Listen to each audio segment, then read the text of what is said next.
व्याख्या मुद्रां करसरसिजैः पुस्तकं शङ्खचक्रे बिभ्रद्भिन्नस्फटिकरुचिरे पुण्डरीके निषण्णः अम्लानश्रीरमृतविशदैरंशविप्लावयन्माम् आविर्भूयाद्दनघमहिमा मानसे वागधीशः कृष्णाय वासुदेवाय हरये परमात्मने प्रणतक्लेशनाशाय गोविन्दाय नमो नमः। संस्कृत शौर्यम् इति आमुखपटले सम्बद्धाः समेऽपि विद्वांसः समेऽपि जिज्ञासवः छात्राः सुहृदयाः सज्जनाः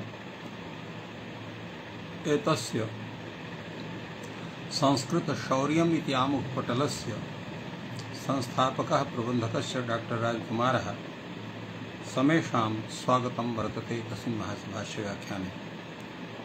मान्याः साम्प्रतं महाभाष्यस्य चतुर्थाध्यायस्य प्रथमपादस्य व्याख्यानं चलति। अद्य ऋष्यन्धकवृष्णिकुरुभ्यश्च इति सूत्रात् आरभ्य यथासमयं यथासूत्रं यावत् व्याख्यानं भविष्यति। यथा जानन्ति पूर्वं काशिकादृष्ट्या व्याख्यानं भवति, अनन्तरं भाष्यदृष्ट्या। ऋष्यन्धकवृष्णिकुरुभ्यश्च इति सूत्रस्य कः अर्थः इति पूर्वं काशिकादृष्ट्या विचार्यते। अत्र ऋषिशब्देन कस्य ग्रहणम् इति पूर्वं प्रश्नः भवति।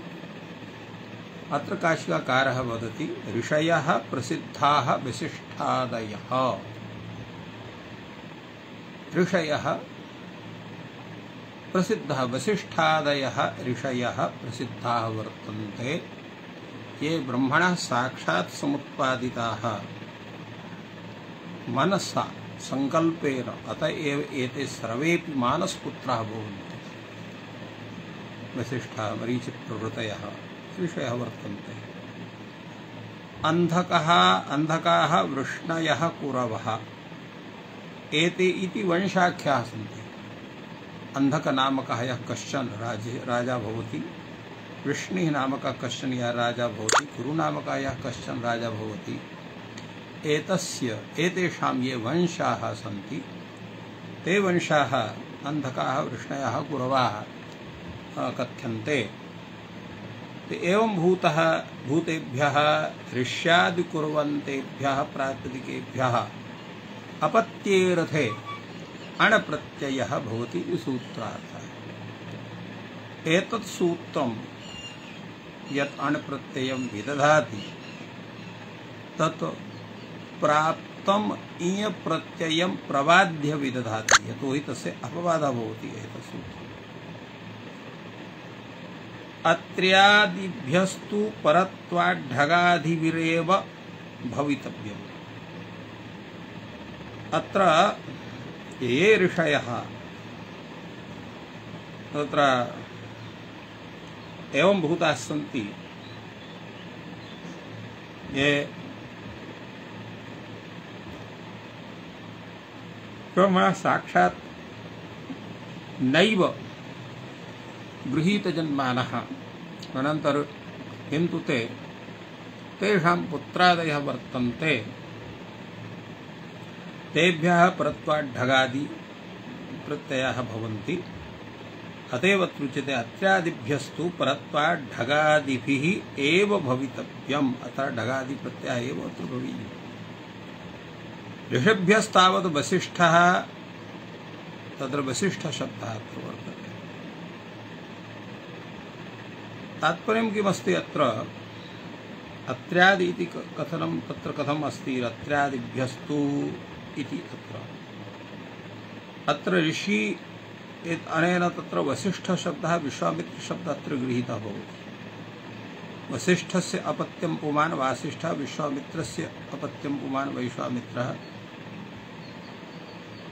अत्र इतश्चानीयः इति यः ढक प्रत्ययः अस्य अवकाशः डुलेरपत्यं डौलेयः आत्रेयः इत्युभय प्रसंगे परत्वात्र ढक भवति। सेनान्तलक्षणस्य ण्यस्य अवकाशः हारिषेण्यः इति एति संज्ञाया मगात् इति षत्वस्य असिद्धत्वा सेनान्तम् एतत् भवति। ऋष्यणः स एव अत्र जातसेनः ऋषि तस्मात् उभय प्रसंगे परत्वात्रणयो भवति जातसेन्यः इति रूपं भवति। एवं उदीचामीय इत्यनेन जातसेनि इति भवति। एवं अत्र विचाराः अनेके समागताः वर्तन्ते। अंधकेभ्यः यथा स्वफल्क शब्दः वर्तते, रन्धः शब्दः वर्तते। स्वफल्कस्य अपत्यं पुमान् श्वाफल्कः, रन्धस्य अपत्यं पुमान् रान्धसः। वृष्णिवाचिषु शब्देषु तत्र यथा वृष्णिकुले उत्पन्नः वसुदेवः अनिरुद्धः, अत्र वसुदेवस्य अपत्यं पुमान् वासुदेवः, अनिरुद्धस्य अपत्यं पुमान् अनिरुद्धः। एवं कुरुवाचन्यः शब्दः अत्र नकुल शब्दः सहदेव शब्दः अत्र दत्तः वर्तते। नकुलस्य अपत्यं पुमान् नाकुलः, सहदेवस्य अपत्यं पुमान् नाकुलः इत्येवं रूपेण अत्र जातः। अत्र प्रश्नः भवति कथं पुनः नित्यानां शब्दानाम् अन्धकादिवंश समाश्रयेण अन्वाख्यानं युज्यते। यतो हि शब्दाः नित्याः, नित्येषु शब्देषु शब्दानाम् अन्धकादिवंश समाश्रयेण अत्र अन्वाख्यानं कथं युज्यते। यतो हि अन्धकवृष्णे अन्धकादिवंशवाचकाः ये शब्दाः सन्ति ते तु क्वचित् तत्र किञ्चित् सहस्रवर्षेभ्यः पूर्व एव एते समागताः समुद्भूताः गृहीतजन्मानः सन्ति। शास्त्रं तु तत्र नित्यं वर्तते, अतः एतेषां शब्दानां नित्यत्वात् तेषां तथा ग्रहणं किमर्थम् इति प्रश्नः भवति। अत्र केचित् समादधति कथमपि काकतालीय न्यायेन कुर्वादिवंशेषु असंकरेणैव नकुलसहदेवादयः शब्दाः सुबहवः संकल्पिताः। काकतालीयेन यद्यपि एतेषां नाम तत्र नकुलः सहदेवः वसुदेवः अनिरुद्धः स्वफल्कः रन्दसः एते तथा वर्तन्ते, किन्तु काकतालीयेन वंशः कुर्वादिवंशेषु ये जाताः ते असंकरेण तत्र नकुल सहदेवादयः शब्दाः सुबहवः संकलिताः सन्ति पूर्वमेव। तान् उपादाय पाणिना स्मृति अत्र उपनिविद्धा वर्तते। एवं एतेषां यतो हि तत्र नैवं भूतः कश्चन शब्दः यत् केवलस्मिन् एकस्मिन्नेव जने सप्रयुक्तः अभवत् इतः पूर्वं कस्यचित् कृते तस्य प्रयोगः न भवति इति वक्तुं शक्यते। यतो अनादिः एषा सृष्टिः भवति, तत्र एवं भूताः अनेके जनाः तत्र समुत्पन्नाः येषां तन्नाम जातं भवेत् इति धिया एतेषां तथा व्याख्यानं भगवता पाणिनिना विहितः वर्तते, विहितं वर्तते। एतत् समाधानम्। अपरं समाधानम् अत्र वदति ग्रन्थकारः, अथवा अन्धकवृष्णिकुरुवंशा अपि नित्या एव, तेषु ये शब्दाः प्रयुज्यन्ते नकुलसहदेवा तत्रेदं प्रत्यय विधानम् इति आदोषः। अर्थात् अन्धक वृष्णिकुरुवंशा अपि नित्याः एव वर्तन्ते, तेषु ये शब्दाः अत्र प्रयुज्यन्ते नकुलसहदेवाः तत्र इदं प्रत्यय विधानं वर्तते, अतः कश्चन दोषः नास्ति। एवं रूपेण एतस्य विषय व्याख्यानं काशिका ग्रन्थे आयातम्। भाष्यकारः एतद् विषये किं वदति तावत् वयं पश्यामः। अत्र एकं वार्तिकं भवति, ऋषिस्त्र्याणो ढग्रकौ विप्रतिषेधेन।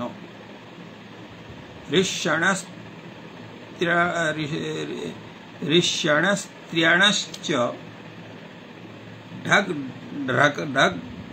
ढग्ढ्रकौ भवतो विप्रतिषेधे।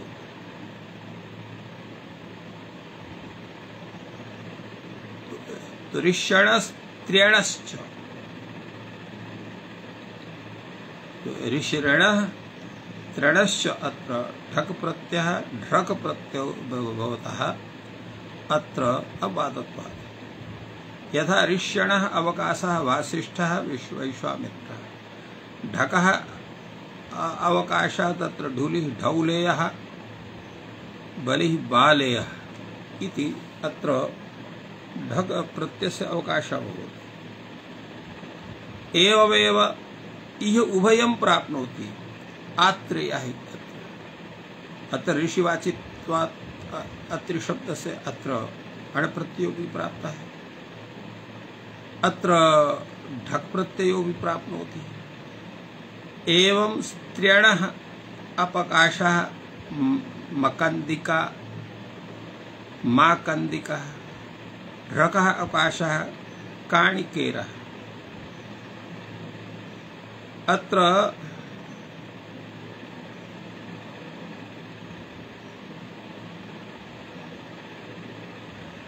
अत्र प्रश्नः भवति यत् स्त्रियणः अवकाशिते स्त्रियण इति शब्दस्य कः अर्थः इति प्रश्नः भवति। एतस्मिन् विषये कैयटः कथयति अवृद्ध्याभ्यो नदी मानुषीभ्य इति मानुषी लक्षणा यः अण सः स्त्रियण शब्देन कथितः वर्तते। अतः अत्र अवृद्धाभ्यो नदी मानुषीभ्य इत्यत्र मानुषी लक्षणा यः अण स एव अण अत्र स्त्रियण शब्देन कथ्यते, तस्य विग्रहणं भवति। अत्र च यथा संख्यं सम्बन्धः भवति इति कैयटेन प्रतिपादितम्। अत्र यथा मंदकिका इति शब्दः वर्तते, मंदकिका इत्यस्य अपत्यं पुमान् मान्दकिकः इति जायते अणप्रत्ययः। एवं ढ्रक प्रत्ययः अत्र वर्तते, ढ्रग प्रत्ययः इत्यस्य अवकाशः माणिकेरः इति वर्तते। माणिकेरः इत्यत्र तत्र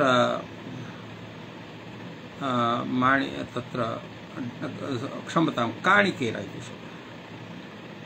कणा एव कणिका, अत्र क प्रत्ययः भवति, स्वार्थे क प्रत्ययः। एवं कणिकायाः अपत्यम् इति विग्रहे अत्र ढ्रक प्रत्ययः भवति। ढ्रक इत्यत्र ढ इत्यस्थाने ए इति आदेशः यस्य यकारस्य लोपः भवति ए इत्यवतिष्ठति, तेन काणिकेर इति रूपं भवति। काणिका इत्यत्र का घटकस्य आकारस्य तत्र यस्तद् इति सूत्रेण लोपे सति काणिकेरो इति रूपं जायते, स्वाधिकारस्य काणिकेर इति भवति। एवमेव तत्र इह उभयं प्राति पौणिकेरः मौद्गलिकेरः। तो पुणिका इति शब्दः तन्नामिका काचन क्षुद्रा भवति। तो पुणिका इति शब्दः मुद्गलिका इति शब्दः, तस्मादपि ढ्रक प्रत्यय कृते सति पौणिकेरः मौद्गलिकेरः इति भवति। एवं ढक ढकौ भवतः विप्रतिषेधेन। अग्रे तावत् भाष्यकारः पूर्वं वार्तिकं प्रस्तौति। यचो ढकः ढ्रग ढायौ, अर्थात यह द्व्यच शब्दः, यस्मिन् शब्दे यस्मिन् प्रातिपदिके द्वौ अचौ भवतः तत्र ढक भवति। एतस्मात् ढक ढायौ भवतः विप्रतिषेधः। अत्र ढक प्रत्ययः ढाय प्रत्ययः, यद्यपि रूपे कश्चन भेदः न भवति किन्तु स्वरे भेदः। यह ढक प्रत्ययान्तः स अन्तोदात्तः, यह ढाय प्रत्ययान्तः स आद्योदात्तः भवति। द्व्यचः ढक भवति इत्यस्य अवकाशः दात्तेयः गौत्तेयः। अत्र तत्तशब्दात् उत्तरशब्दात् ढ्रकः स एव। एवं ढ्रकः अपि एतस्यापि पूर्वं यः प्रदर्शितः वर्तते पौणिकेरः मौद्गलिकेरः स भवति। इह उभयं प्राप्नोति। नटी इति शब्दः अत्र ढ्रक अपि प्राप्नोति, अत्र ढग इति प्राप्नोति। अत्र ढ्रक भवति, तेन नाटेरः नट्याः अपत्यं पुमान् नाटेरः, दास्यः अपत्यं पुमान् दासेरः। ढयः अवकाशः कामण्डलेयः हैरण्यवाहेयः माद्रवेयः। अत्र कमण्डलु शब्दात् हिरण्यवाह शब्दात् मद्रवाह शब्दात् अत्र ढय प्रत्ययः प्राप्नोति। ढकस्य एव ढक इत्यस्य तत्र उदाहरणं यत् पूर्वं दत्तमासीत् दौलेयः बालेयः सह ढकस्य ढकः उदाहरणं भवति। अत्र जम्बु शब्दात् उभयस्य प्राप्तिर्भवति। जाम्बेयः तत्र ढक् ढयौ भवतः विप्रतिषेधेन। एवं रूपेण अत्र तादृशः विचारः अत्र जातः। अग्रे तावत् वार्तिककारः वदति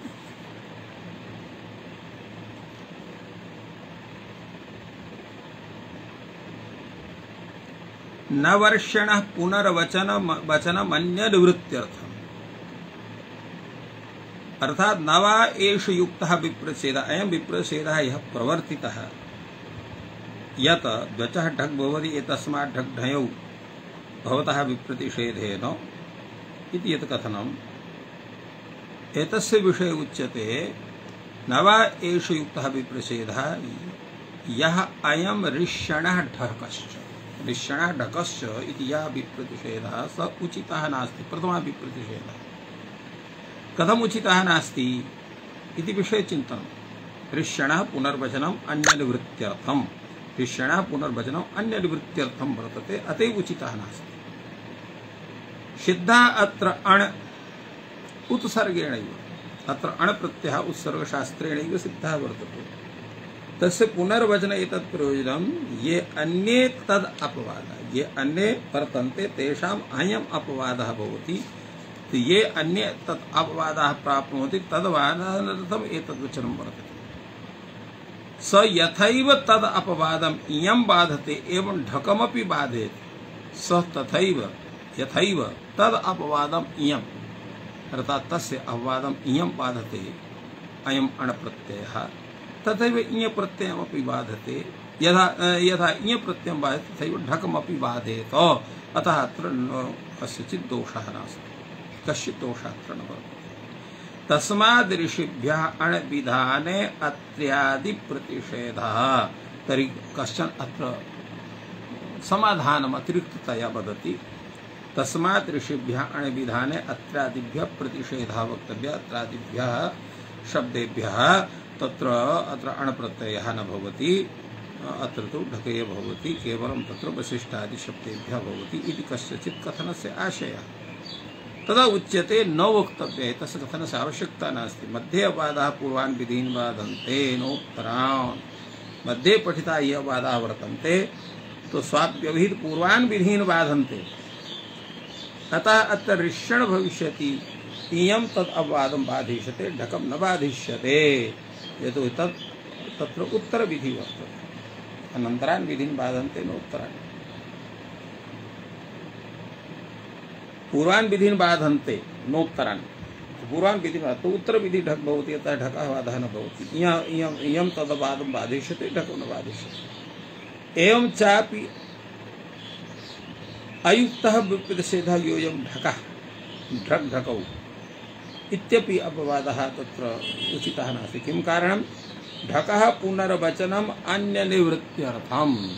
अत्र ढकः पुनर्वचनं यत् वर्तते, ढकः इत्यस्य कथनं यत् वर्तते तत् पुनः अन्यनिवृत्त्यर्थं वर्तते। यतोहि यत्र स्त्रीभ्यो ढक् इति ढक् आगतः, पुनः ढक् प्रत्ययस्य पुनः कथनं किमर्थम् इति प्रश्नः भवति। तत्र भाष्यकारः समाददाति सिद्धात्र ढक् स्त्रीभ्यो ढक् इत्यनेन तस्य पुनर्वचने एतत् प्रयोजनं ये अन्ये तदपादाः प्राप्नुवन्ति तद्वादनार्थम् एतत् वर्तते। स यथैव तदपवादं तन्नामिकाणां बाधते, स यथैव तदपवादं तन्नामिकम् अणं बाधते एवं ढयौ अपि बाधेत। अतिरिक्तता तस्य बाधस्य कल्पना आवश्यकी नास्ति इति कथनस्य आशा भवता भाष्यकारस्य। अतएव अत्र भाष्यकारः कथयति तस्मात् तन्नामिकाद्व्यचः, तस्मात् तन्नामिकाणि अद्व्यचः इति वक्तव्यम्। तो द्वचोपि स्त्रीढक् इत्येव ढक् द्वचः इति सूत्रं पृथक् न कर्तव्यम् इत्यस्य तात्पर्यं वर्तते। तो तस्मात् तन्नामिकाद्व्यचः अधिकानि अद्वचः इति कथम् अद्वच इति कथम् तन्नामिकानि अद्वचः अद्वचः अद्वच भिन्ने भवन्ति इति वक्तव्यम् हि कस्यचित् एकदेशिनः एतत् समाधानं भवति तदुच्यते भाष्यकारेण अत्र न वक्तव्यं मध्ये वादाः पूर्वान् विधीन् बाधन्ते इति वयं ढक् तन्नामिकम् अणं तद्वादं बाधे ढक् तन्नामिकाणं तद्वादं बाधिष्यते ढ्रग् ढ्रग् ढ्रयौ न बाधिष्यते अतः अनयोः बाधनं न भविष्यति तदर्थम् एतत् सूत्रम् आवश्यकं वर्तते।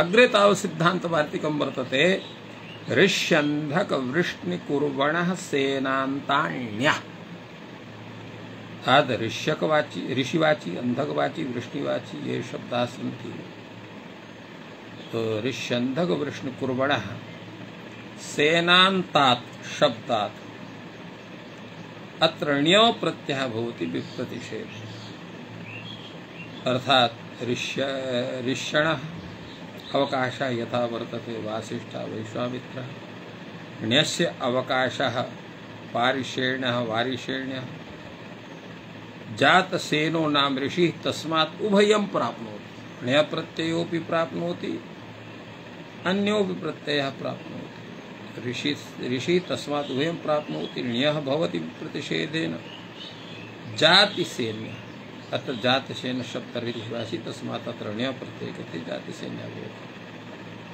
एवमेव अंधकानाम् अवकाशः श्वाफलकः चैत्रकः इति वर्तते रान्धसा इति वर्तते ण्यस्य स एव भवति। उग्रसेनो नाम अंधकः तस्मात् उभयं प्राप्नोति ण्यः भवति विप्रतिषेधेन तेन औग्रसेन्यः इति रूपं जायते। एवं वृष्ण्यणो अपवकाशः वृष्णिवाचकाः ये शब्दाः सन्ति वसुदेव प्रभृतयः तत् यत् अणप्रत्ययः तादृशेऽर्थे विहितः सः शब्दः भवति वासुदेवः बालदेवः बलदेव वसुदेवस्य अपत्यं पुमान् बालदेवः वासुदेवः बलदेवस्य अपत्यं पुमान् बालदेवः ण्यस्य स एव अर्थात् पारिषेण्यः वारिषेण्यः इति प्रयोगः यः पूर्वं कथितः वर्तते स तस्य प्रयोगः भवति। अत्र विक्ष्वसेनो नाम वृष्णिः विश्वक्सेनः कश्चन वृष्णिवाचकः वृष्णापत्यवाचकः शब्दः वर्तते तस्मात् उभयं प्राप्नोति ण्य प्रत्ययोऽपि प्राप्नोति अणप्रत्ययोऽपि प्राप्नोति अत्र ण्यो प्रत्ययः भवति विप्रतिषेधेन तेन वैश्वक्सेन्यः इति रूपं तस्य जायते। एवं अत्र विचारः जायते। एवं कुरुवाचिनः ये शब्दाः सन्ति तत्र कुरुवाचिनः ये अणप्रत्ययान्तः शब्दाः सन्ति तेषां तत्र अवकाशः उदाहरणं भवति नाकुलः साहदेवः ण्यस्य तत्र पारिषेण्यः वारिषेण्यः इति उदाहरणद्वयं पूर्वं दत्तमेव। अत्र उभयं प्राप्नोति यः भीमसेन शब्दः भीमसेनः कुरु तस्मात् उभयं प्राप्नोति ण्यो भवति विप्रसेन वैमसेन्यः। एवं सेनान्ताण्यो भवति विप्रतिषेधेन जातोग्र विश्वग्धीमेभ्यो इति वक्तव्यम्। अत्र एवं कथ्यते सेनान्ताण्यो भवति विप्रतिषेधेन तत्र जात सेनान्त शब्दः यः जातसेनः उग्रसेनः विश्वक्सेनः भीमसेनः इत्यत्र तत्र कार्यं प्रवर्तते। एवं रूपेण एतस्य व्याख्यानम् अत्र जातं वर्तते। अग्रे तावत् सूत्रं भवति मातुरुतसंख्या संभद्रपूर्वायाः इति सूत्रम्। एतस्य सूत्रस्य व्याख्यानं तत्र पूर्वं काशिकाकारः वदति मातृशब्दात् संख्यापूर्वात् संपूर्वात् भद्रपूर्वात् च अपत्ये अर्थे अणप्रत्ययः भवति। उकारश्चान्तादेशात् उकारान्तादेशोऽपि जायते। द्वयोः मात्रोरपत्यं पुमान् द्वै मातुरः तो द्वयोः मात्रोः अपत्यं पुमान् इति विग्रहे अत्र द्विगुसमासः अपि भवति अथ च अणप्रत्ययः अपि भवति। उकारान्तादेशोपजायते उकारान्तादेशे कृते सति अत्र वर्णरप्तः इति रपरे कृते सति आदिवृद्धौ सत्त्वान् द्वै मातुरः इति रूपं जायते एवमेव षण्णां मातॄणाम् अपत्यं पुमान् इति विग्रहेऽपि अत्र तथैव भवति। अत्र सर्वत्र तत्र मयूरव्यंस्कादयश्च इति सूत्रेण मयूरव्यंस्कादस्य एवं तत्र तदितोत्तरपदसमाहारे च इति सूत्रेण अत्र समासः जायते। षाण्मातुरः अत्र अणप्रत्ययो विजायते। एवं साम्मातुरः एवं भाद्रमातुरः एते सर्वे प्रयोगाश्च षण्णां मातॄणामप्यं षाण्मातुरः सम्मातुः अपत्यं पुमान् साम्मातुरः भद्रमातुः अपत्यं पुमान् भाद्रमातुरः एवं रूपेण अत्र व्याख्यानम् एतस्य ज्ञातं वर्तते। अग्रे तावत् अत्र उच्यते उकारोपदेशार्थं वचनम् यद्यपि अत्र कार्यम् अणादिकार्यं पूर्वसूत्रादपि सिद्धं भवति किन्तु अत्र उकारान्तादेश विधानार्थम् एतत् सूत्रं वर्तते। उकारादेशार्थम् एतत् सूत्रं वर्तते, एतत् वचनं वर्तते। प्रत्ययः पुनः उत्सर्गेणैव सिद्धः, उत्सर्गेण उत्सर्गशास्त्रेण अर्थात् तस्य अपत्यमिति सूत्रेणैव सिद्धः।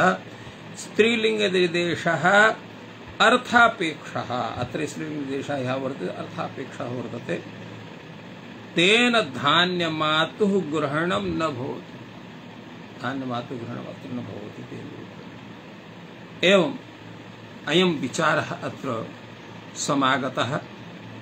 संख्या संभद्रपूर्वायाः इति किं सौ मात्रा संख्या पूर्वक संभद्रपूर्वक यः मातृशब्दः तत्रैव भवति इति कथनस्य अकथनात् सुमात्र इति शब्द सुमात्री इति शब्दात्र तादृशं कार्यं अणप्रत्ययः भवति। अन्यत् कार्यं सुमातुः अपत्यं पुमान् सौमात्रः इत्येव भवति। यः सुमित्रायाः क्षम्यतां सुमित्रायाः अपत्यं पुमान् सौमात्रः। एवम् एतत् सूत्रस्य व्याख्यानम् अत्र सञ्जातम्। अत्र सूत्रविषये भाष्यकारः केवलम् अल्पमेव व्याख्यानं वदति।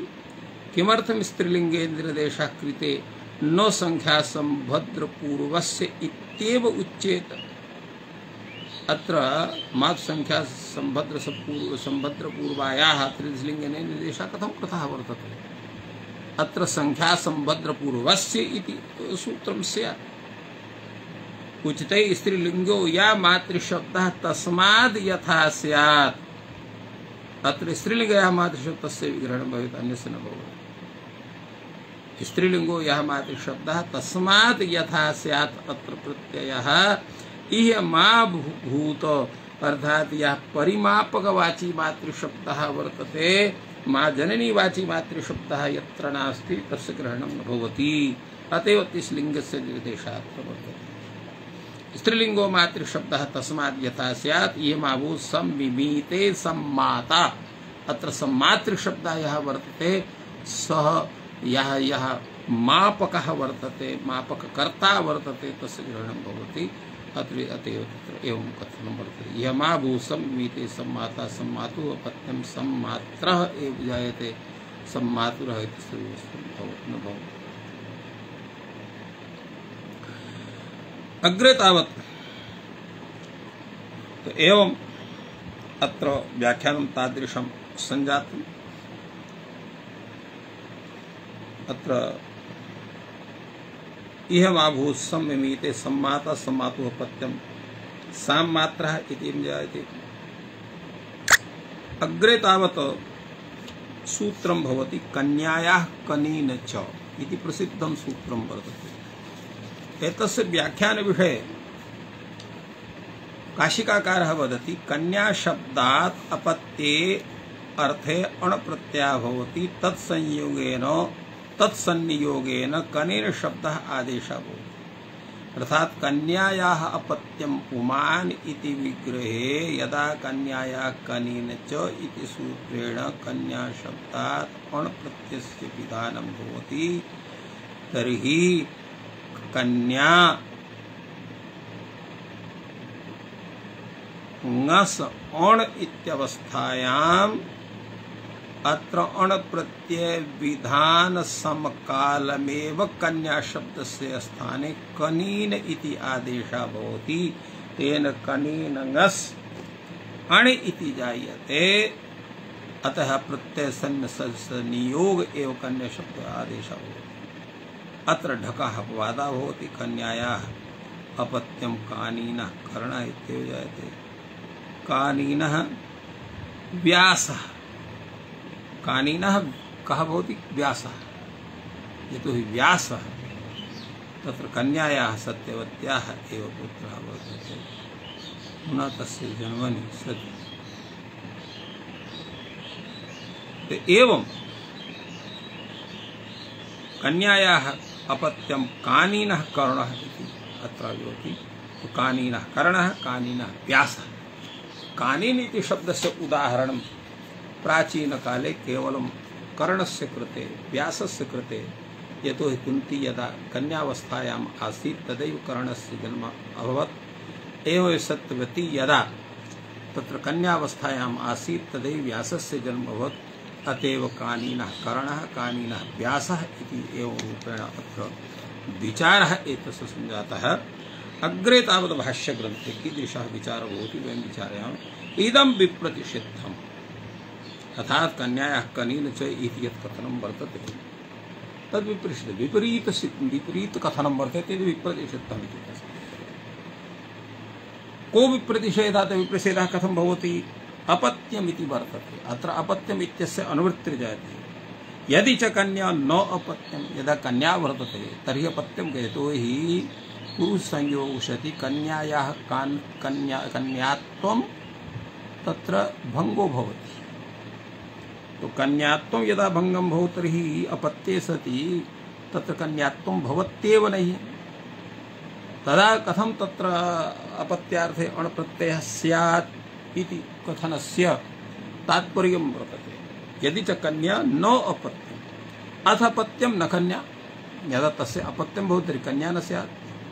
कन्या च अपत्यं च इति विप्रतिषिद्धम्। इति कन्यायाः परिभाषा वर्तते काचित्। का परिभाषा सा? क्षतयोनिः कन्या या कदाचिदपि पुरुष संयोगं न प्राप्तवती तथा भूता अक्षतयोनिः कन्या भवति।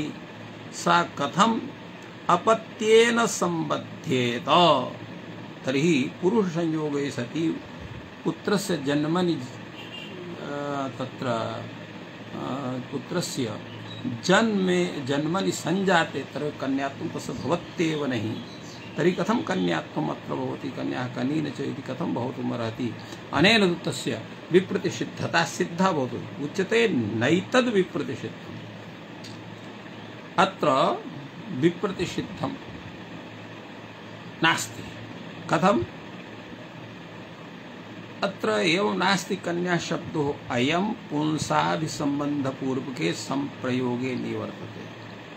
कन्या शब्दः अयं पुंसः अभिसंबंध पूर्वके संप्रयोगे निवर्तते।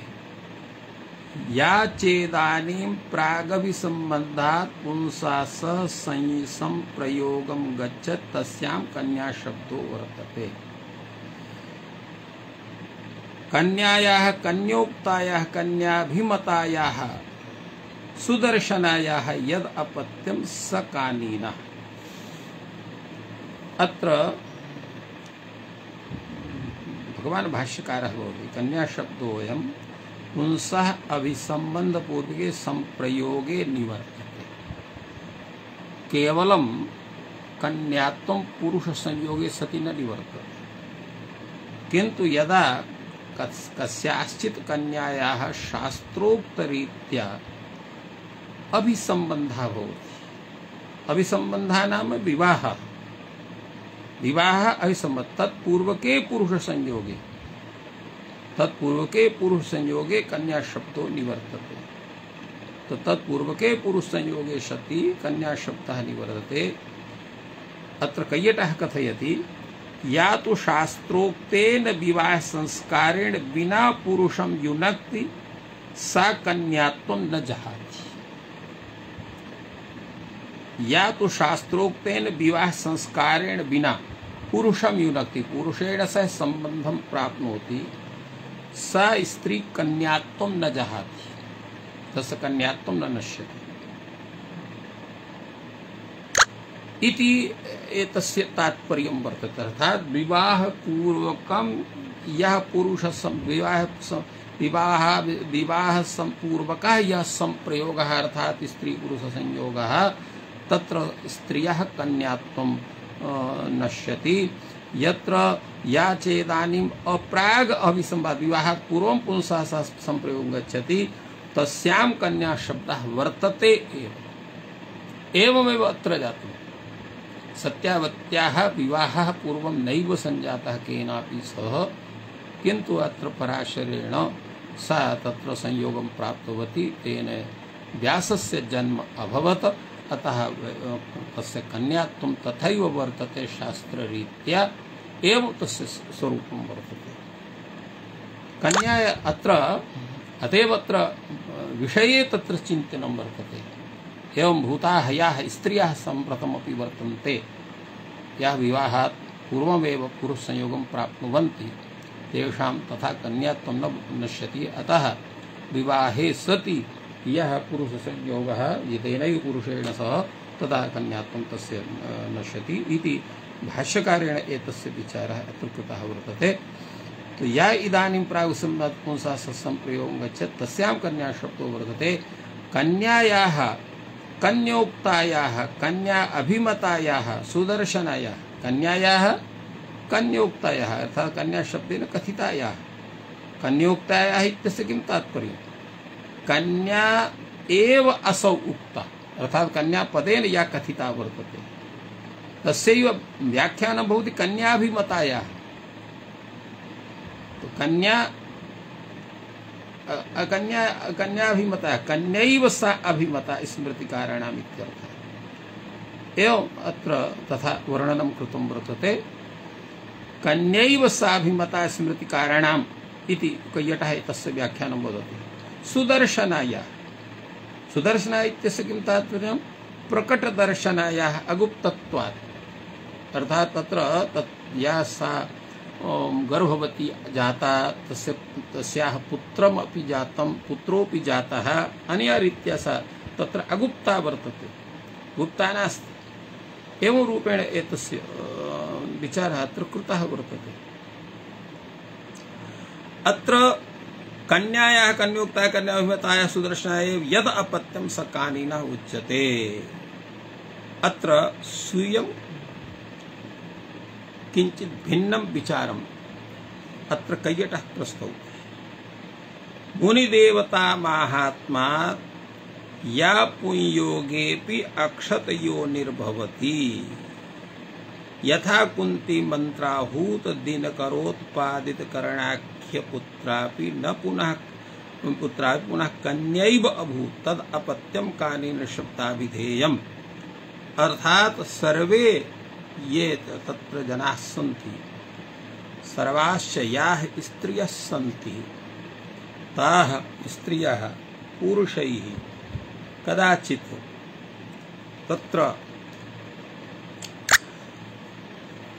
कामवेगेन पुरुषसम्बन्धं प्राप्नुवन्ति ताः कन्याः न तथा भूता भवितुमर्हन्ति।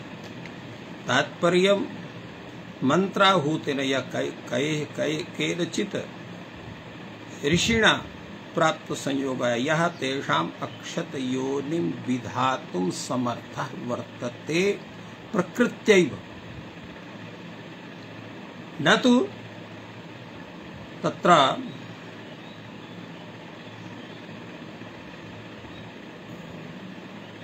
केवलं तत्र चिकित्सया यद्यपि शल्यचिकित्सा तथा कर्तुं शक्यते किन्तु नहीं तत्र प्रकृत्यैव तत्र स्वप्रभावेण तत्र तासां कन्यात्वं तिष्ठति तथा कुन्त्याः कन्यात्वम् अभवत् तद्वदेव तथैव तत्र सत्यवत्याः कन्यात्वं तथैव अभवत् एवं रूढतस्य कृते कानीन शब्दः अत्र उचितः वर्तते सम्यक्तया साम्प्रतं तत्र व्यभिचार संयोगत्वेन तथा कृतः वर्तते तत्र कानीन शब्दस्य प्रयोगः तु भवति किन्तु कन्यायाः तादृशः प्रयोगः तेषां कृते न भवितुमर्हति इति एवं साम्प्रतं तु तत्र अविवाहिता या स्त्री सा कन्या एवं रूपेण या प्रचलिता परिभाषा वर्तते सा शोभना नास्ति इति वक्तव्यम्।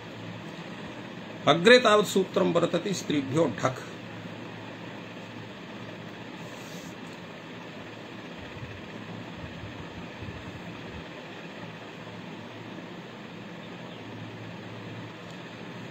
स्त्रीभ्यो ढक् इति सूत्रस्य व्याख्यानं कैयटः वदति नारायण तत्र अयं काशिकाकारः तस्य व्याख्यानं वदति। सः कथयति यत्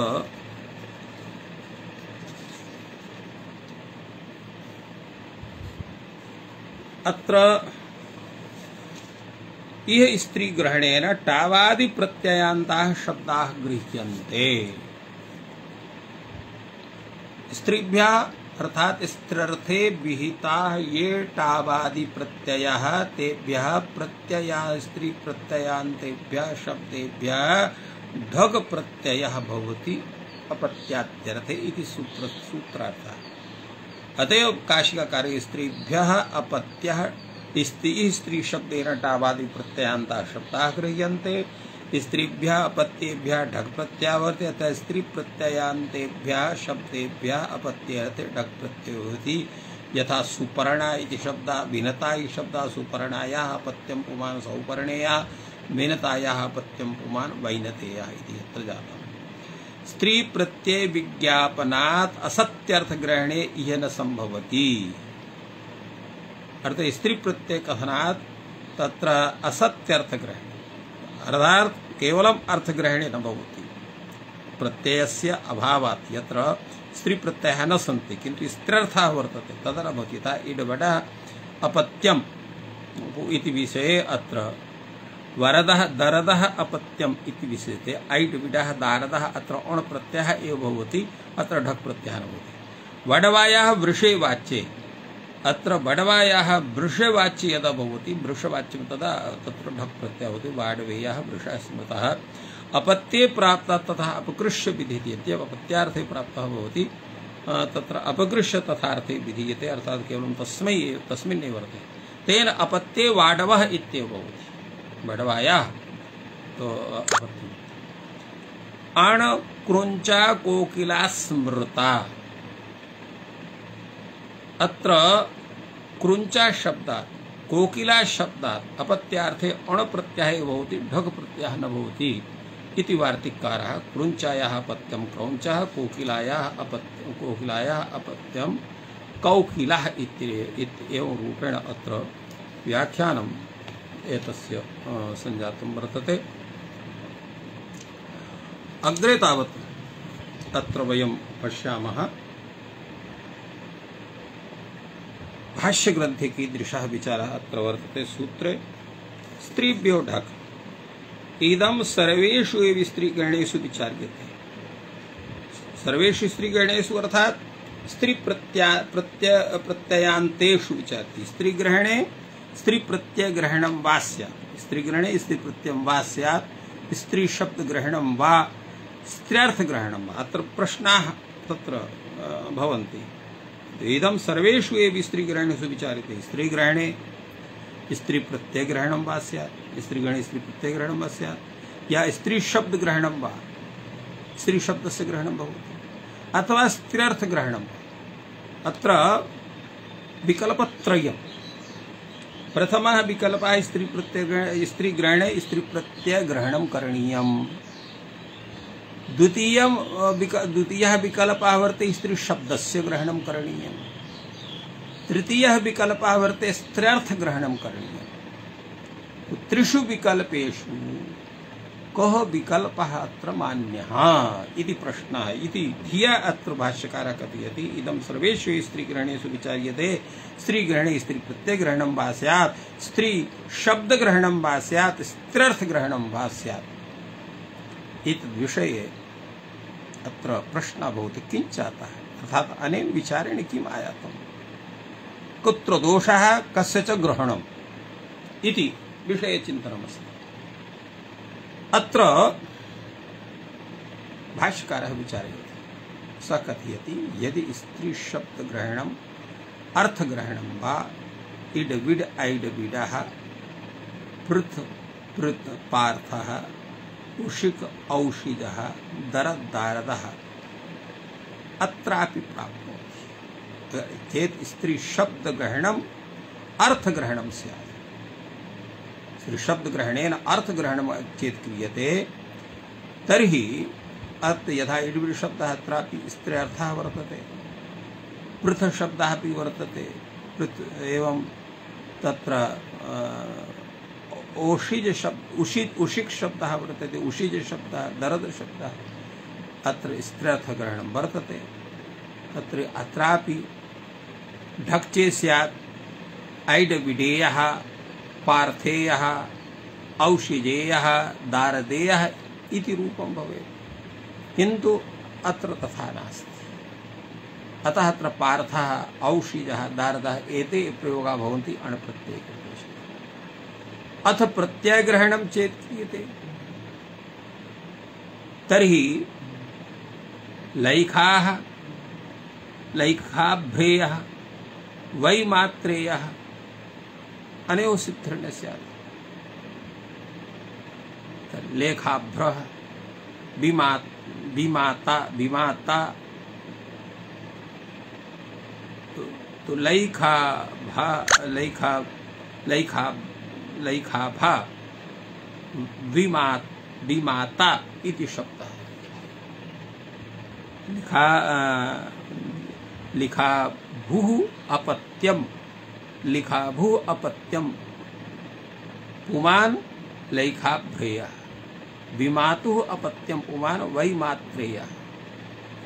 अत्र एतेषां सिद्धिः न स्यात् यतोहि लिखाभ्रिशब्दे विमातृशब्दे कश्चन स्त्री प्रत्ययः न विहितः वर्तते। अतः अत्र प्रत्ययग्रहणं न सिद्ध्यते, अतः प्रत्ययग्रहणं पड़े अस्तु प्रत्ययग्रहणं। कथं लैखाभ्रेयः वैमात्रेयः एतेषां सिद्धिः स्यात् यदा प्रत्ययग्रहणं न क्रियते। उच्यते अत्र दोषः नास्ति, अत्र शुभ्रादिषु येषां पाठः वर्तते, तो शुभ्रादिषु पाठः तस्मादेव अत्र ढक् प्रत्ययः भविष्यति। वैलाखे लैखाभ्रेयः वैमात्रेयः तेषां सिद्ध्यति स्यात्। अत्र स्त्रीभ्यो ढगि सूत्रे केवलं तत्र तेषामेव ग्रहणं करणीयं ये स्त्री प्रत्ययान्तः शब्दाः सन्ति, यथा विशाखा इति शब्दः रूपेण। बडवायाः वृषे वाच्ये बडवा शब्दादपि अत्र अणप्रत्ययः भवति। यदा वृषवाच्यं भवति तेन वडवायाः अपत्यमान् वाडवेयः वृषवाचनः शब्दः। अत्र वृषः अत्र वृषशब्दस्य अर्थः भवति बीजाश्वः।